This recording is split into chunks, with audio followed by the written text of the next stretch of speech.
This is a continuation of the last blog. In the last blog, I spoke about the importance of having enough insurance under Parts 3, 5, and 12 to protect yourself in a couple of scenarios. One is if you were hurt because a car was uninsured or a car was underinsured, and Part 5 gives you protection when you are sued for your arguable negligence. This blog will deal more so with motorcycles and the coverages and the implications of coverages on motorcycle operators.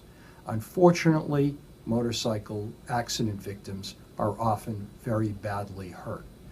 So it makes it all the more essential when having and selecting coverage on your motorcycle to have enough coverage under Part 3, bodily injury caused by an uninsured vehicle, or Part 12, bodily injury caused by an underinsured vehicle. It also, therefore, will require you to have coverage under Part 5 because, as I described, your limits of 3 and 12 can be no higher than your limits under Part 5.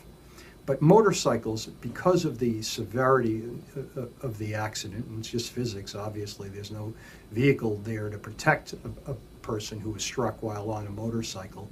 Motorcycles, in that likelihood of a serious accident, really don't want to be in a situation, obviously, if they are in an accident, where there is an insufficiency of insurance coverage. Too often there are motorists without enough coverage who cause accidents, and there is very little we can do to protect ourselves. In fact, the only thing really we can do is the Part 3 and the Part 12 protection. Speaking about motorcycles, I can recall going to seminars when I was a young lawyer in the 1980s and being told that there's a prejudice against motorcycle operators and that will affect any case.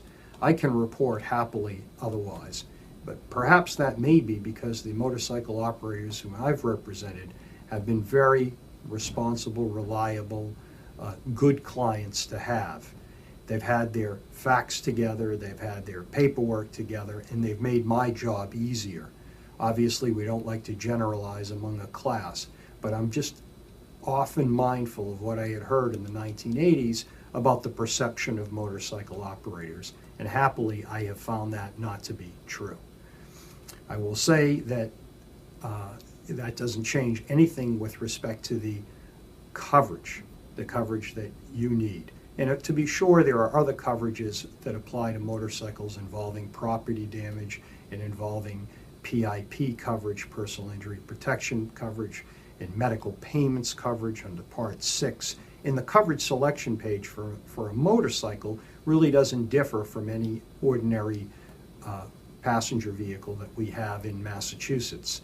You will see the same coverage selection page. It is my point, however, in this video blog to say that the notions that I have about Parts 3, 5, and 12 apply even more so.